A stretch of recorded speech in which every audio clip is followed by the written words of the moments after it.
Dios los bendiga y muy bienvenidos aquí a la Fraternidad Cristiana El Progreso. Cada uno es muy bienvenido a este lugar. Que Dios los bendiga y los edifique con su presencia, con su palabra, y todos salgamos bien fortalecidos en nuestro espíritu. Vamos a abrir nuestras Biblias allá en el Evangelio de San Juan, capítulo 11. San Juan, capítulo 11. Ahí nos vamos a detener en esta tarde, en el Evangelio de Juan, capítulo 11. Y este capítulo tiene por título: Jesús resucita de los muertos a Lázaro de Betania. Hace 8 días aprendimos que este milagro de la resurrección de Lázaro ocurrió dentro de los últimos 6 meses del ministerio de Jesús. ¿Se acuerdan? Estos últimos 6 meses del ministerio de Jesús se llama el semestre de entrega y corresponde al segundo semestre del último año, llamado el año de pasión. Esa manera de recordar, porque ya vimos esta clase.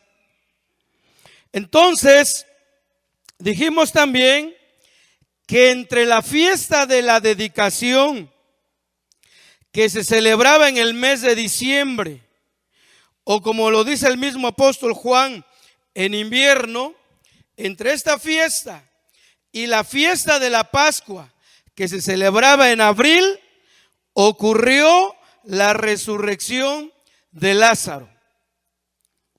Posiblemente allá por el mes de marzo, a lo mejor.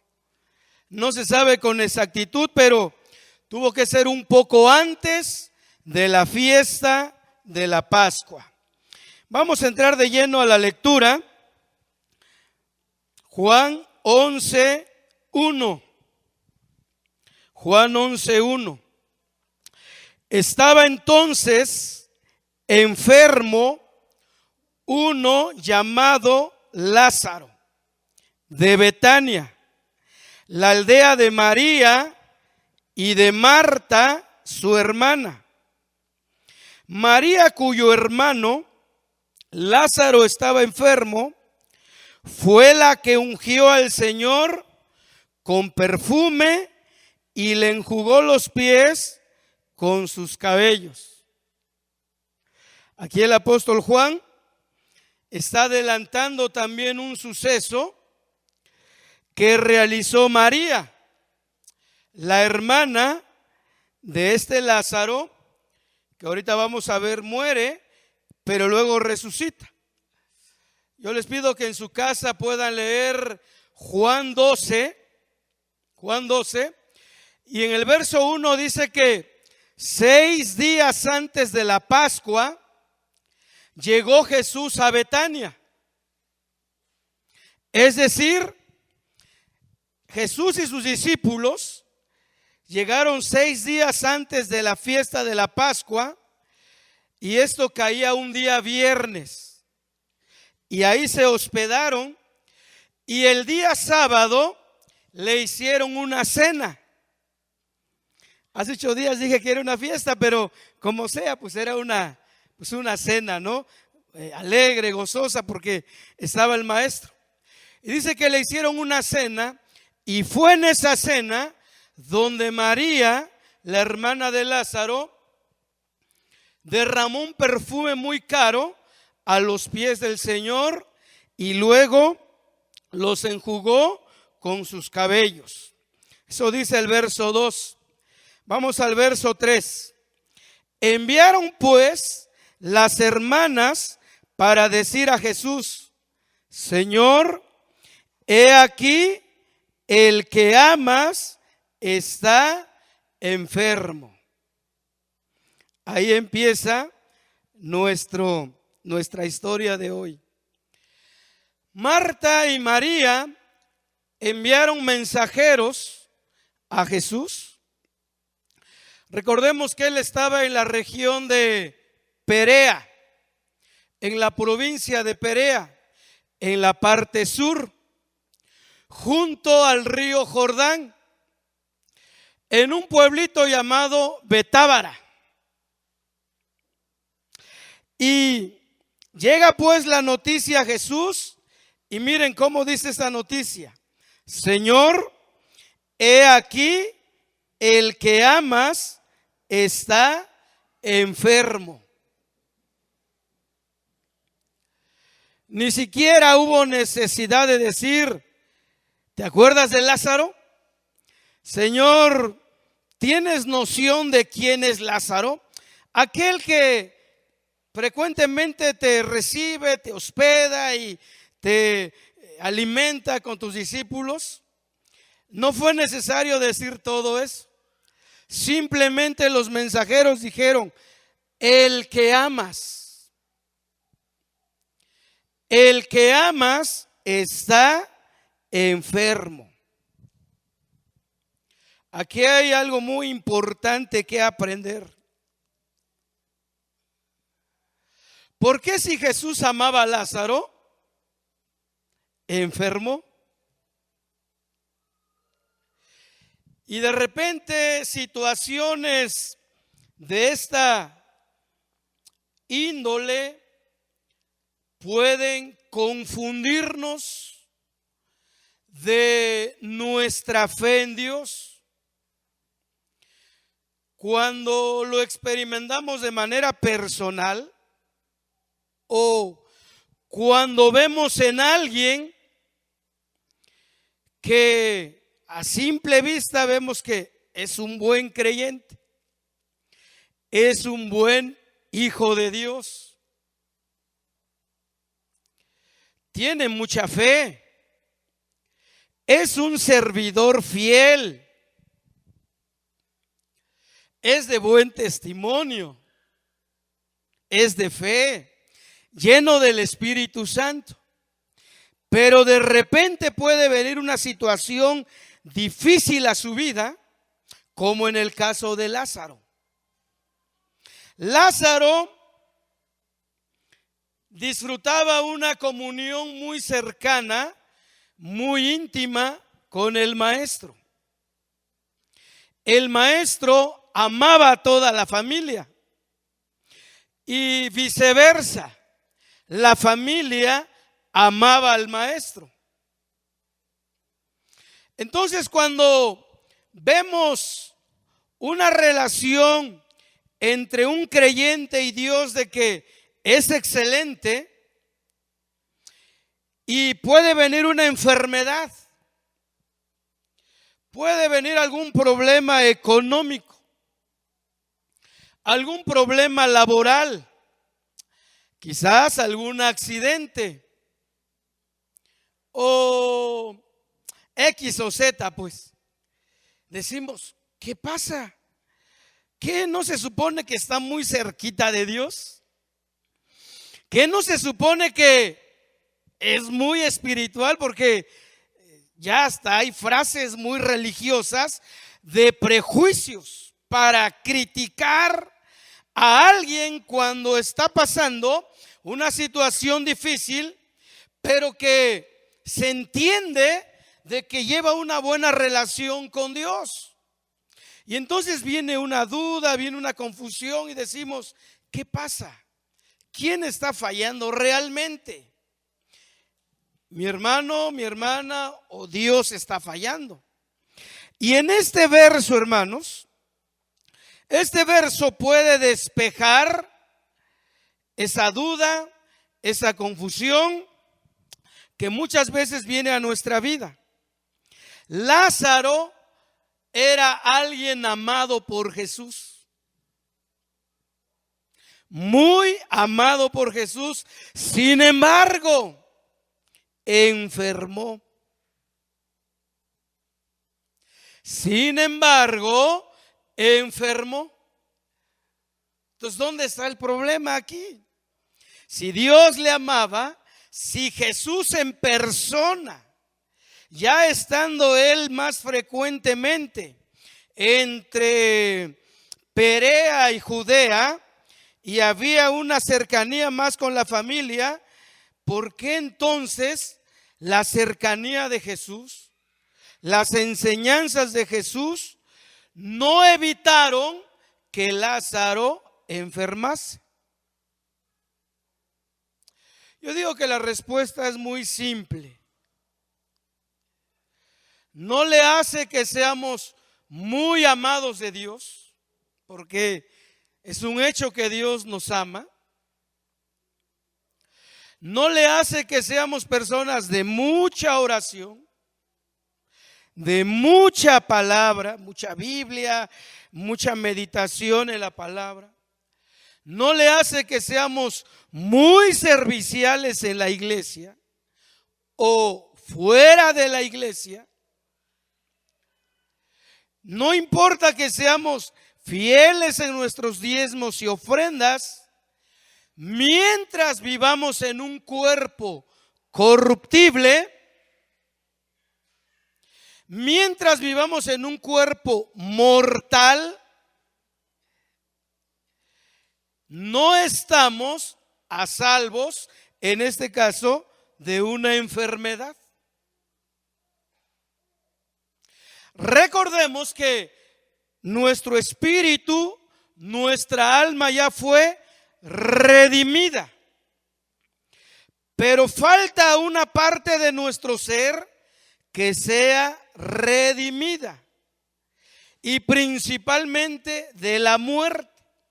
Entonces no estamos exentos de la enfermedad, del dolor de cuerpo, de diferentes malestares, aflicciones del cuerpo. Aún no llega el día en que nuestro cuerpo sea totalmente redimido, librado de la potestad de la muerte. Vivimos en un cuerpo corruptible que cada día se duele, cada día se aflige, cada día muere. Como vimos hace 8 o 15 días, este hombre exterior se va desgastando. Tenemos un límite de vida aquí en la tierra. 70 a lo mejor, y si aquellos que se cuidan más, quizás 80. Pero hay un límite. Y entonces, si el Señor no viene antes, seremos confrontados con la muerte física. Y Lázaro, la Biblia no nos dice qué edad tenía, si ya era grande, ya era avanzado en años, o todavía era joven, pero como digo, mientras este cuerpo esté en un sistema de corrupción, no le hace que sea joven. Hay muchos jóvenes que enferman y han muerto. No importa que tengan 18, 20, 25, 30, 35 años. Y viceversa. Hay personas todavía que tienen 90 años, 100 años, miren, y tienen una memoria increíble, una lucidez increíble. Pueden ver, caminar. Y Lázaro enfermó, pero tenían a un amigo que conocían perfectamente que él era el Hijo de Dios. Más adelante veremos que Marta externó que ella siempre supo que Jesús era el Mesías, era el Cristo. Y contaban pues con su amistad, contaban con su ayuda, con su auxilio, contaban para cualquier cosa. Entonces le mandan el recado hasta Perea. Hace 8 días dijimos de que había aproximadamente entre entre Betania y Perea, donde estaba Jesús, aproximadamente habían 30 kilómetros. Ya que desde Perea hasta Jerusalén habían 33 kilómetros. Entonces, 30 kilómetros más o menos, un día de camino. De esos tiempos, antes no había mototaxis, ni taxis, ni nada de eso. Un día de camino. Y entonces dijeron: el que amas, ¿qué versículo estoy ahí? El 3, ¿verdad? He aquí, el que amas está enfermo. Tampoco se nos dice qué enfermedad tenía.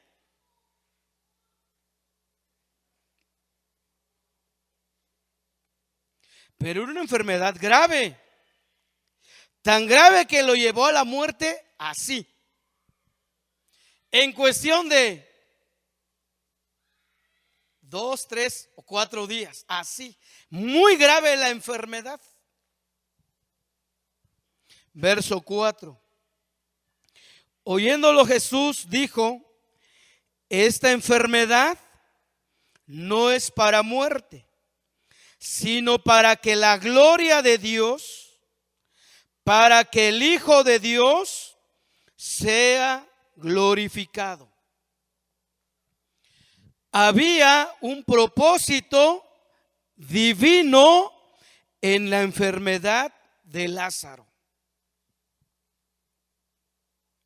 De parte de Dios había un propósito, había una enseñanza, había una lección para el resto de los amigos de Lázaro y para la familia misma.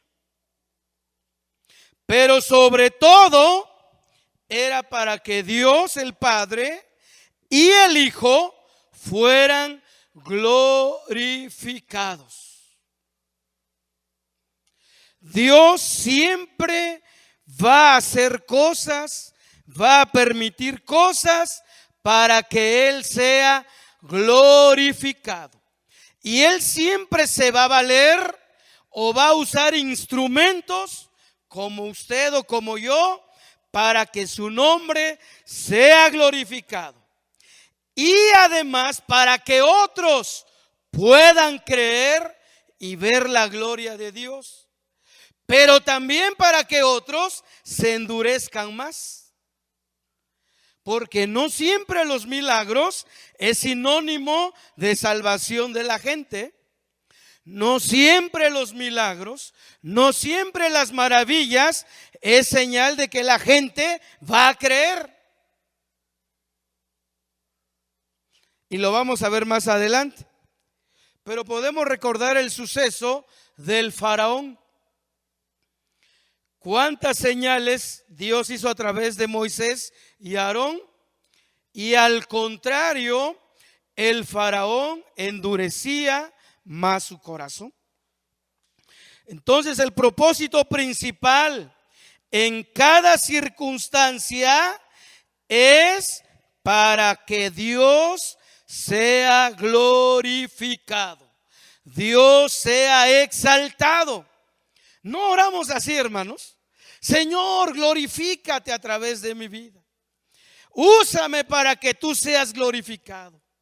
Que otros vean en mí tu gloria y tu poder. Y a veces no sabemos lo que oramos.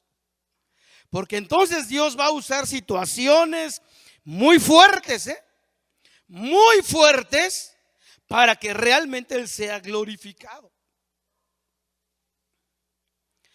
Pero ¿saben qué pasa también, hermanos?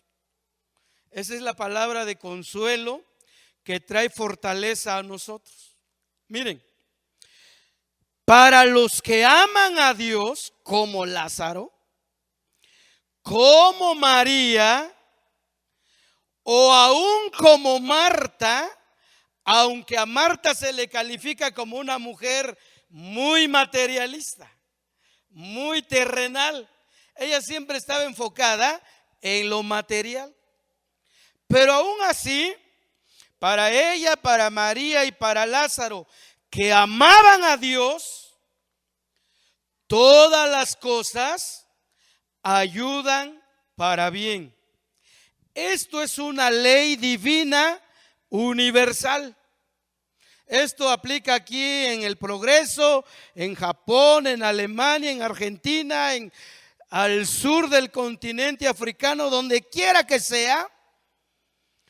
Para los que aman a Dios,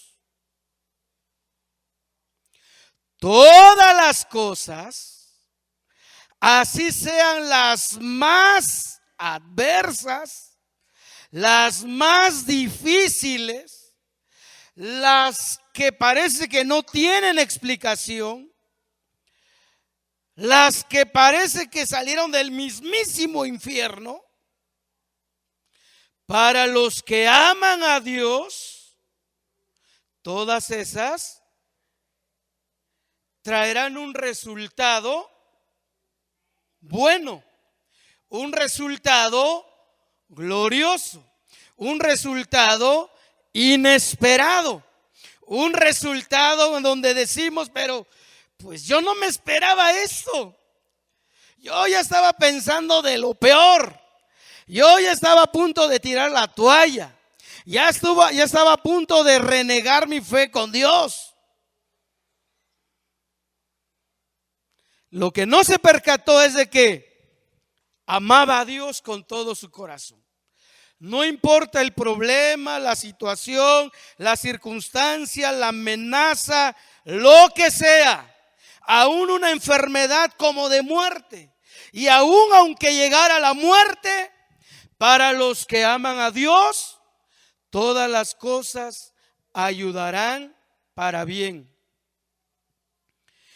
Pero no así para los que no aman a Dios, para los que no conocen a Dios, para los que no tienen una comunión íntima con Dios, como la tenía Lázaro, María y Marta con Jesús.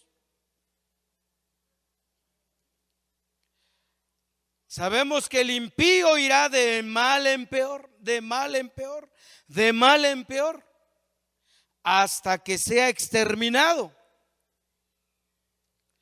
Pero para los que aman a Dios, recordemos, hermanos, si tú estás consciente, seguro, que tú amas a Dios, que Dios es la prioridad de tu vida, Dios es el primer lugar. Tú amas a Dios con todo tu corazón, con todas tus fuerzas, con toda tu mente, con toda tu alma. Cuando venga la circunstancia difícil, solamente guardemos silencio y esperemos en la divina respuesta de Dios, en la divina intervención de Dios. Sigamos leyendo. 5. Miren cómo vuelve a remarcar el 5. Y amaba Jesús a María, a su hermana, y Juan está siendo enfático. Juan fue un testigo ocular. Presenció los hechos. Él sabía que tanto amaba a Jesús a la familia. Pues Juan siempre estaba del lado del maestro. Y Juan atestigua aquí en el verso 5 que Jesús amaba a la familia. Pero de verdad, hermanos, cuando viene el problema, a veces se nos opaca la fe. Se nos opaca la confianza en Dios. A la familia le pasó. A la familia de Betania. Tambalearon. dudaron por un momento. ¿No nos pasa así también? Pero Señor, entonces ¿dónde queda todo lo que he hecho por ti? ¿Cuántos hemos dicho eso alguna vez? ¿Por qué, Señor? ¿Por qué me pasa esto? Entonces, ¿es en vano todo lo que yo hago por ti? Entonces, ¿dónde queda toda mi fidelidad por tu nombre, por tu obra? ¿Alguien ha dicho eso? Y ahora que te necesito, ahora que necesito que aparezcas con un milagro, no estás. Entonces, no debemos cuestionar el amor de Dios en base a lo que nos sucede. No debemos de cuestionar o preguntar si Dios me ama en medio de una situación difícil, porque a la luz de la palabra, Dios nos ama. Dios nos ama. Dios es bueno. Aunque nosotros fuésemos infieles, Dios siempre permanece fiel. Aunque seamos infieles, aunque le fallemos constantemente, Dios permanece fiel. Ahí está demostrado. Juan dice que Jesús amaba a estos 3 hermanos. Posiblemente eran huérfanos. Vamos al verso 6. Ve ahí en el 6. ¿Se puede pasar un poco de agua en un vaso, por favor? Verso 6. Cuando oyó pues que estaba enfermo, se quedó 2 días más en el lugar donde estaba.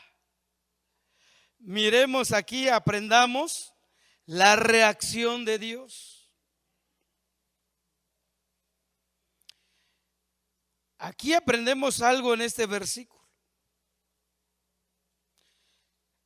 Cómo Dios no obra muchas veces de acuerdo a nuestras exigencias, porque por naturaleza somos cristianos muy exigentes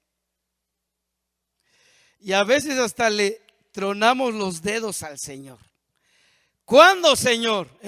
Ya llevo meses orando, años orando.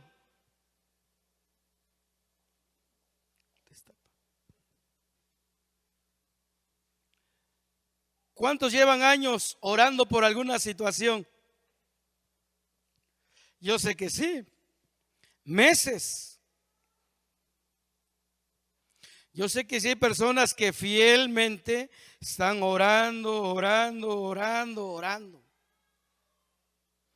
Y no pasa nada hasta ahorita.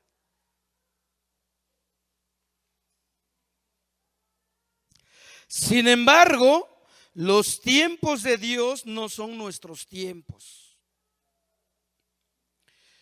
Muchas veces queremos que Dios obre de acuerdo a nuestra emergencia y perdemos la paciencia muy rápido.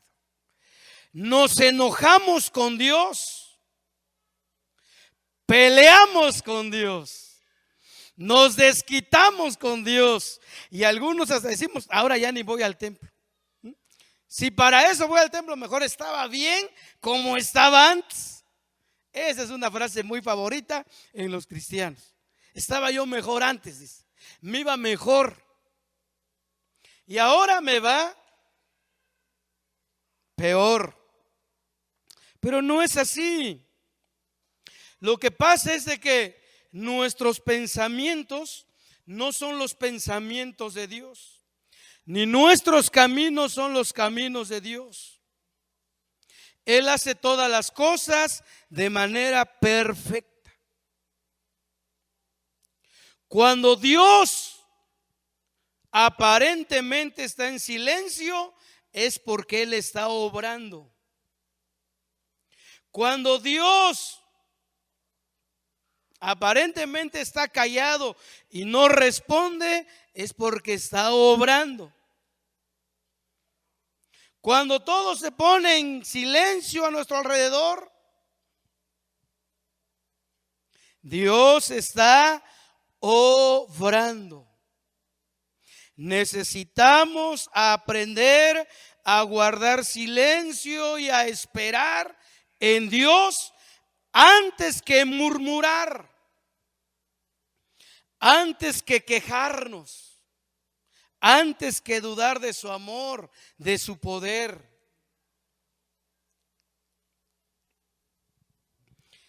Dele una leidita otra vez allá en el verso 6, todos en el 6.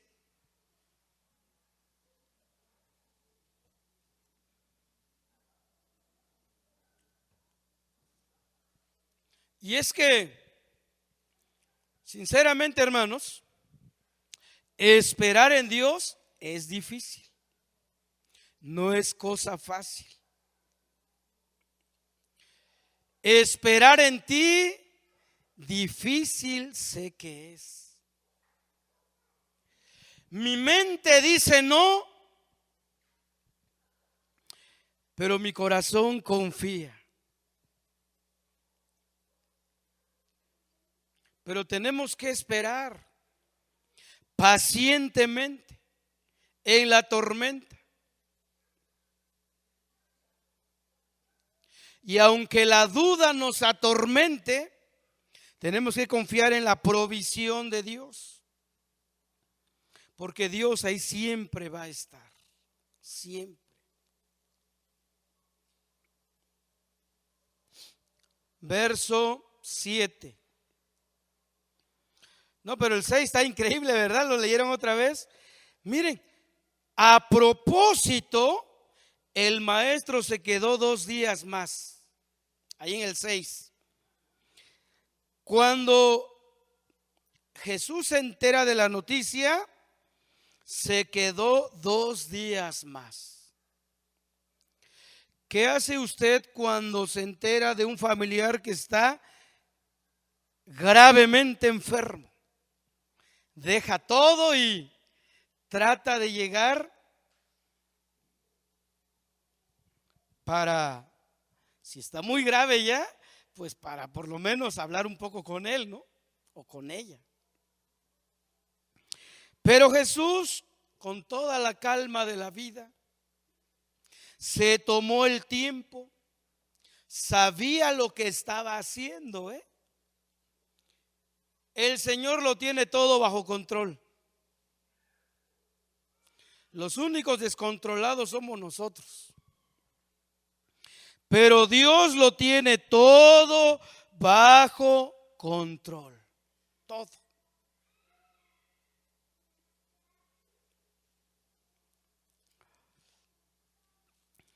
¿Y qué tenemos que hacer?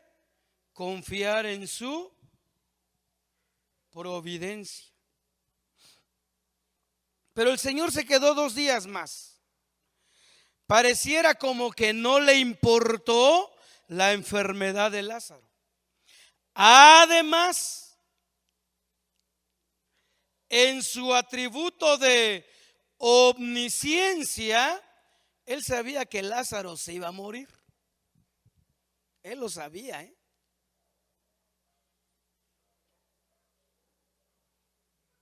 Pero como ya vamos descubriendo, él ya va más adelante que nosotros. Él ya tiene un plan bien trazado. Él ya sabe lo que quiere demostrarnos. Entonces se toma toda la calma del mundo, se queda 2 días más. Pareciera que no le importaba a Lázaro, no le importaba el dolor de las hermanas y se quedó pues haciendo otras cosas. Verso 7. Luego, después de esto, dijo a los discípulos: vamos a Judea otra vez. Esto implicaba cruzar el río Jordán, introducirse a la provincia de Judea y llegar hasta la aldea de Betania.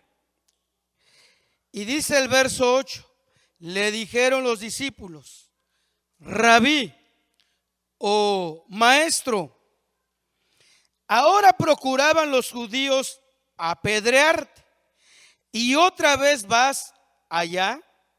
Respondió Jesús: ¿no tiene el día 12 horas?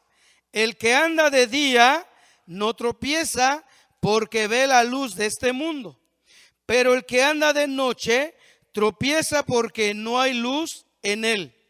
Dicho esto, les dijo después: nuestro amigo Lázaro duerme, mas voy para despertarle. Él hablaba de que había muerto. Dijeron entonces sus discípulos: Señor, si duerme, se sanará. Pero Jesús decía esto de la muerte de Lázaro, y ellos pensaron que hablaba del reposar del sueño. Entonces Jesús les dijo claramente: Lázaro ha muerto, y me alegro por ustedes de no haber estado ahí para que crean, mas vamos a él. Aquí vemos otro propósito del maestro tardándose 2 días más.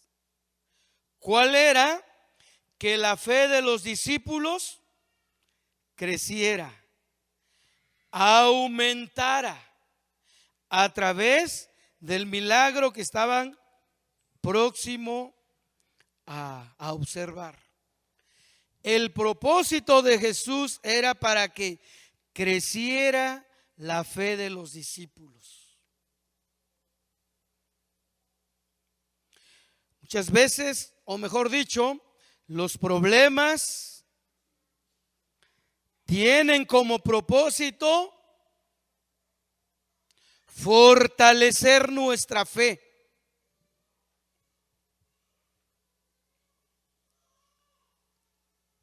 Pero pudiéramos decir que hay 2 cosas: o nos fortalece o nos tira a la lona. Una de 2. Y en nosotros está la decisión. Ante alguna circunstancia de la vida, o ese problema, ese terremoto, ese huracán, esa situación difícil, o nos levanta en fe, o de plano nos saca de la vida de la fe. Y está en nosotros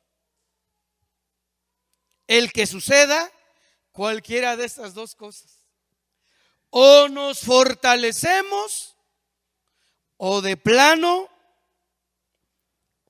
nos arruina nuestra fe. Sigamos adelante.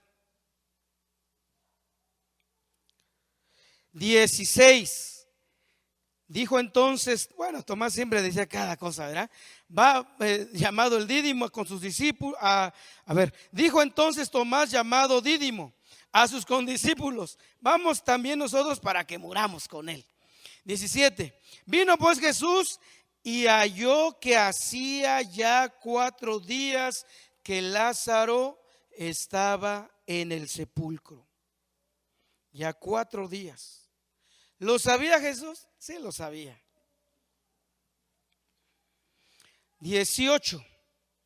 Betania estaba cerca de Jerusalén, como a 15 estadios, es decir, 3 kilómetros. Entre Jerusalén y Betania había 3 kilómetros. Sigamos. Y muchos de los judíos habían venido a María y a Marta para consolarlas por su hermano. Entonces Marta, cuando oyó que Jesús venía, salió a encontrarle, pero María se quedó en casa. Y Marta dijo a Jesús: Señor, si hubieses estado aquí, mi hermano no habría muerto.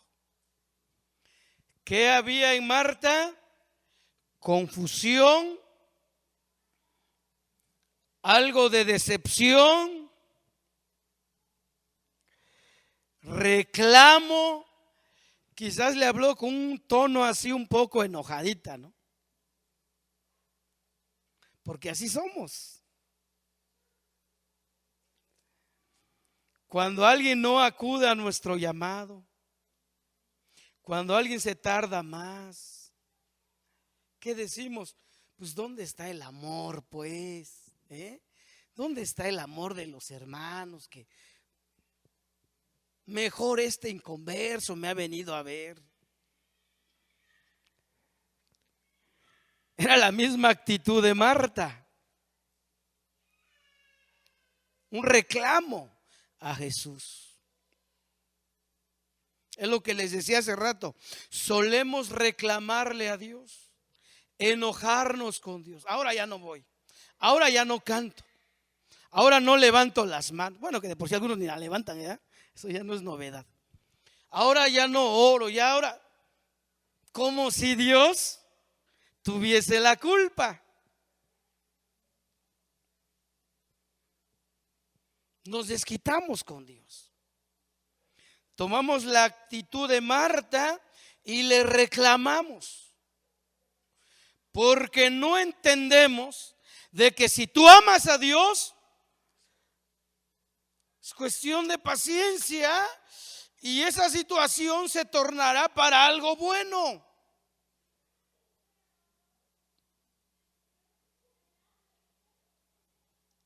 Pero también puede ser que estemos conscientes de que no hemos sido muy fieles con Dios, pero aún así nos atrevemos a reclamarle y a enojarnos con Él. Pues ahí no hay razón, ¿verdad? Porque pues uno sabe cómo está. Uno al contrario debe de agachar la cabeza y decir: Señor, pues yo fui el que generó este problema. Yo fui el culpable. ¿Cómo te voy a reclamar? Ahora, si yo quiero levantarme, pues tengo que buscarte con todo mi corazón. Una actitud de humillación, de humildad, como el publicano. Y no esa actitud arrogante del fariseo. El publicano, cuando fue al templo a orar, se paró hasta allá atrás, ni siquiera se quería asomar. Y dijo: Señor, sé propicio a mí. He sido un pecador. Todo lo que me pasa es por mi culpa, Señor. Tú has sido bueno. En nada debo de culparte a ti. Y dice que agachado la cabeza oraba. Pero había humildad en él. Porque reconocía que no había sido fiel con Dios. Entonces, cuando reconocemos que no hemos sido fieles con Dios, no hay por qué reclamarle a Dios. Porque hay cosas que ciertamente vienen por nuestra negligencia espiritual. ¿Sí? Hay cosas que ciertamente vienen a nuestra vida por nuestra negligencia espiritual. Hay otras que son directamente ataques del enemigo. Y hay otras, como en el caso de Lázaro, que Dios las permite. ¿En dónde estamos ubicados cuando vienen esas circunstancias? Entonces Marta sale: Señor, si hubieses estado aquí, mi hermano no habría muerto. Y ciertamente, pues Él es el sanador. Pero miren, había algo de esperanza en esta mujer. Lean el 22. Todos lean el 22.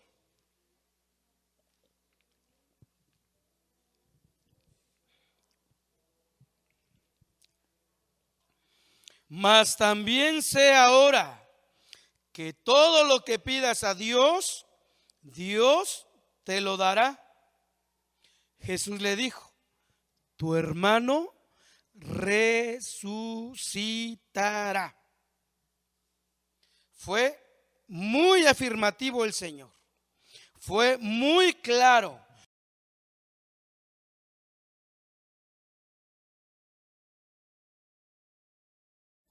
Tu hermano resucitará.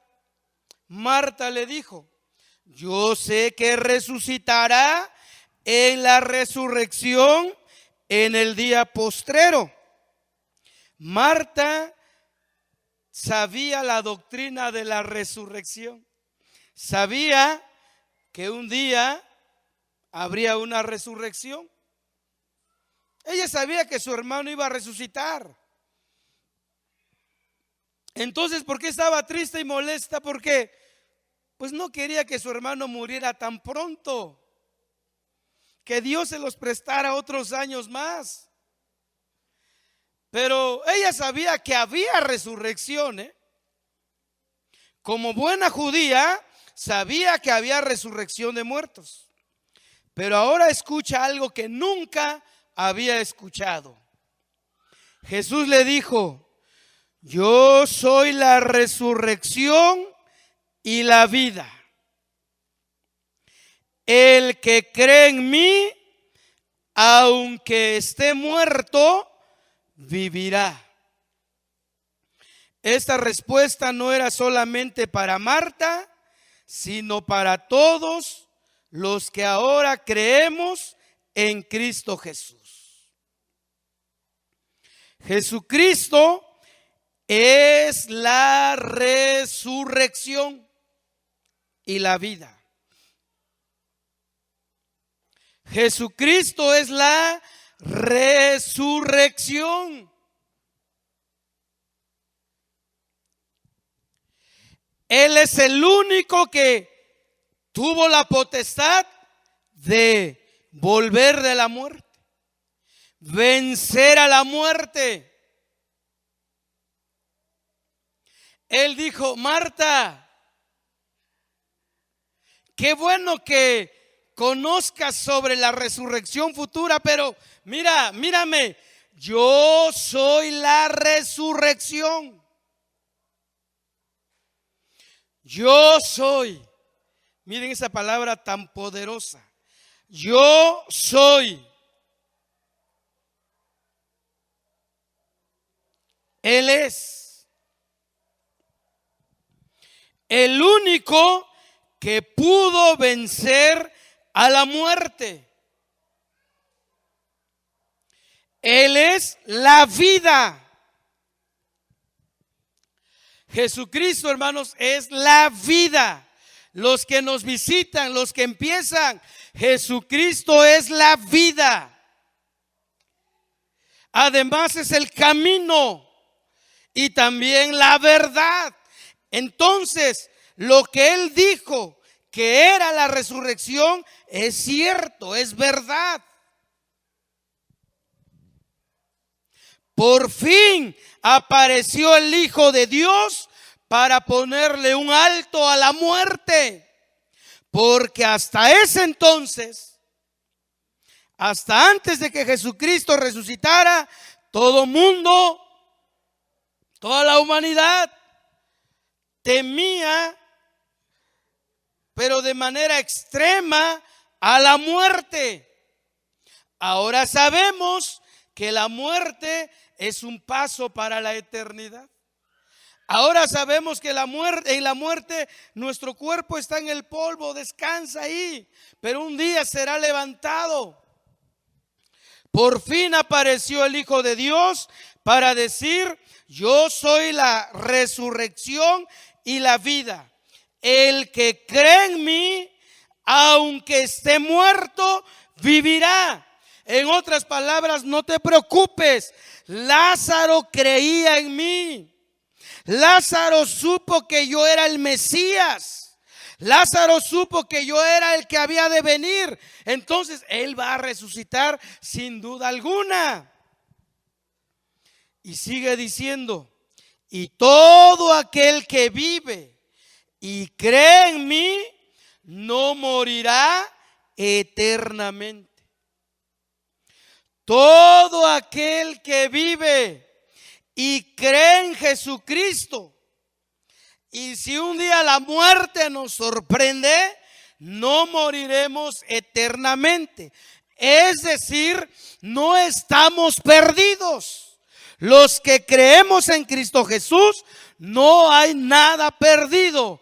Y como vimos hace 15 días, para nosotros los cristianos la muerte es ganancia en vez de ser una pérdida. Por eso se le dijo a los tesalonicenses: hermanos, no quiero que ustedes se pongan tristes como los otros, refiriéndose a los que no conocen a Cristo, no tienen esperanza, que no tienen esperanza. No nos pongamos tristes como los otros que no tienen esperanza. Porque si creemos que Jesús murió y resucitó, así traerá Dios con Jesús a los que durmieron en él. Ahorita lo vamos a ver. Así, sinceramente, hermanos, sinceramente, con fe, vamos a levantar nuestra mano porque es un acto de fe, es una declaración de fe.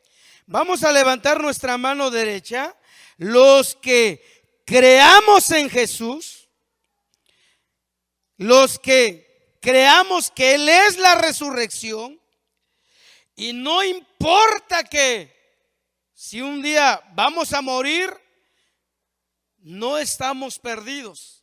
Tenemos la esperanza que un día seremos levantados.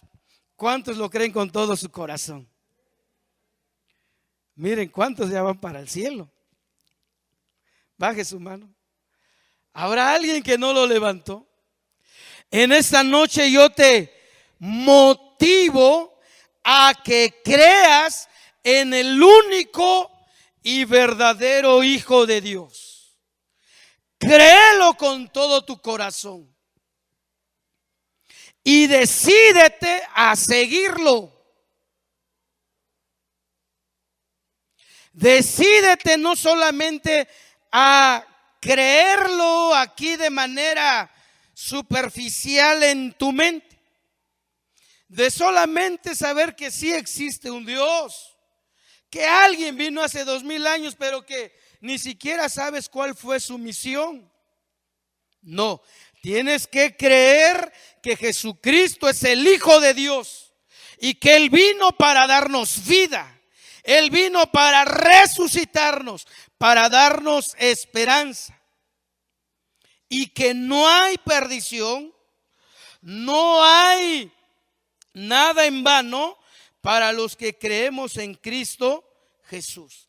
Él es la resurrección.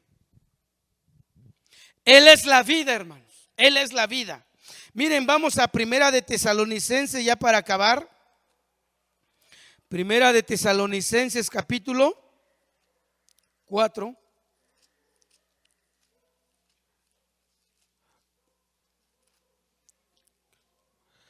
Verso 13 y 14.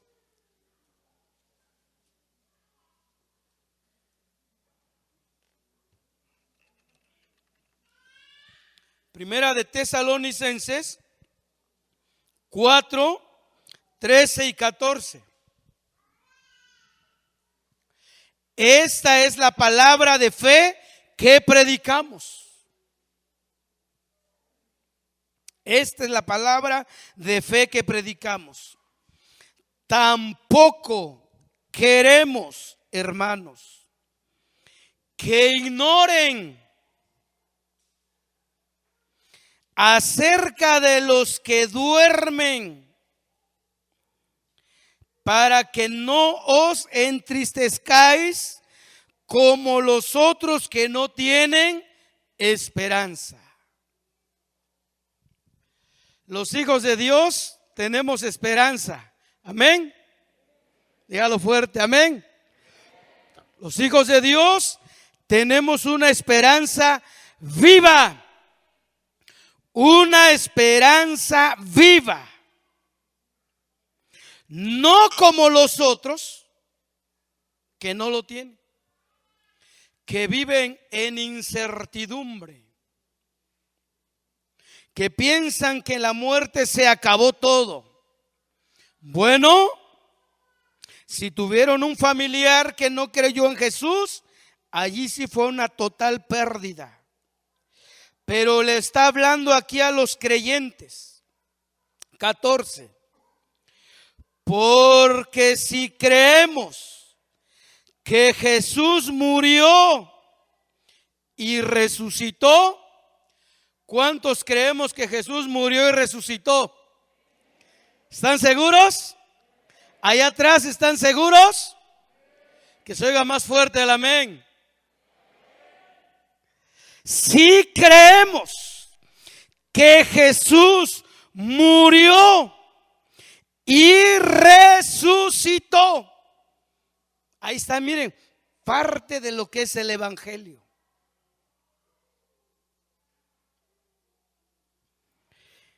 El evangelio es creer que Jesús murió por nuestros pecados.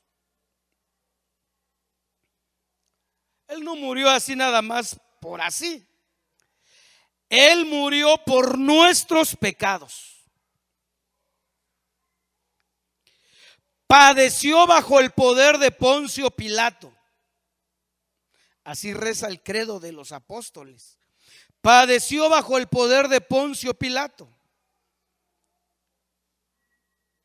¿Sí lo sabía? ¿Por qué dice así el credo? Porque Poncio Pilato era el gobernador de Judea cuando Cristo fue sentenciado a muerte. Entonces, fue a la cruz, fue sepultado, pero resucitó al tercer día, porque así lo anunciaban ya las escrituras. Ya estaba anunciado. No fue algo improvisado. No fue algo de que, bueno, ya que Jesús está aquí, pues que muera, ¿no? No, ya lo anunciaba la ley de Moisés. Ya lo decía Génesis 3:15. Ya lo anunciaban los profetas. Ya lo anunciaban los salmos. Conforme a las escrituras.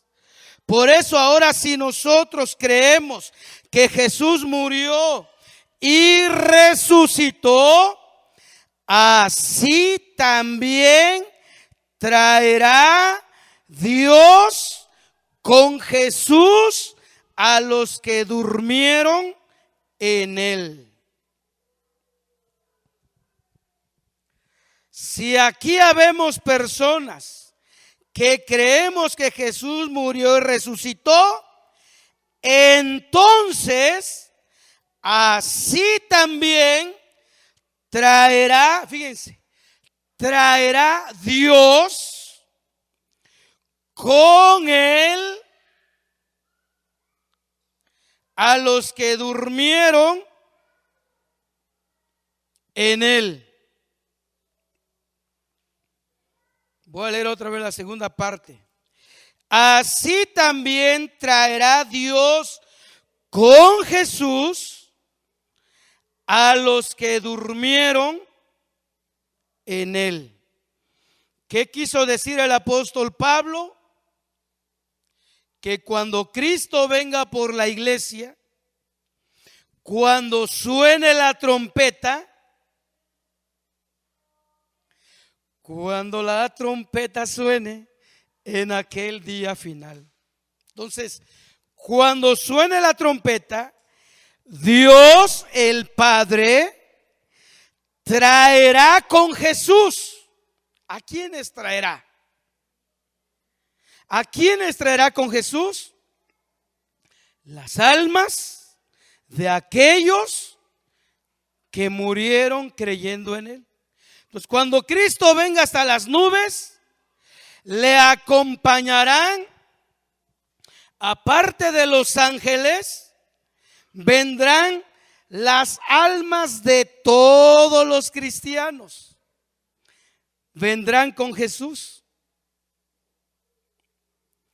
Desde el primer creyente que murió, creyente que participó en el día de Pentecostés, hasta el último que haya muerto un poquitito antes del arrebatamiento, todas esas almas de creyentes bajarán a la tierra. Jesús se quedará en el aire.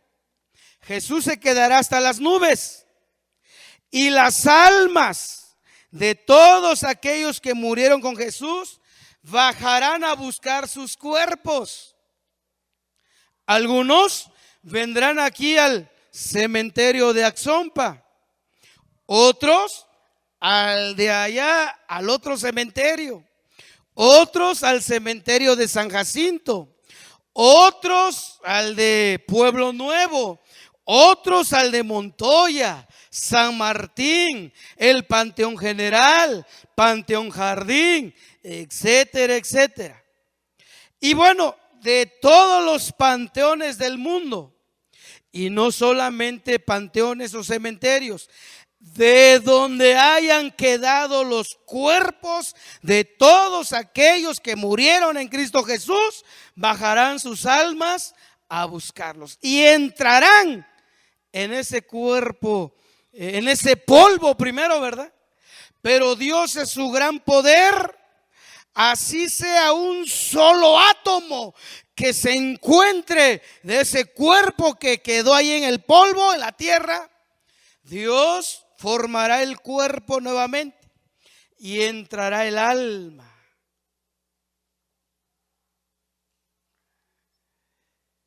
Y resucitará completamente ese cristiano en un cuerpo glorificado. Pero esto es para los que creen. El único requisito es creer. No hay más, hermanos. Creer que Jesús es la resurrección y la vida. Él es la resurrección y la vida. Y para los que creemos en Él hay enorme esperanza, consuelo, gozo y alegría, porque nuestro Señor ha vencido a la muerte. Pónganse de pie y démosle gloria a ese Jesús que ha vencido a la muerte.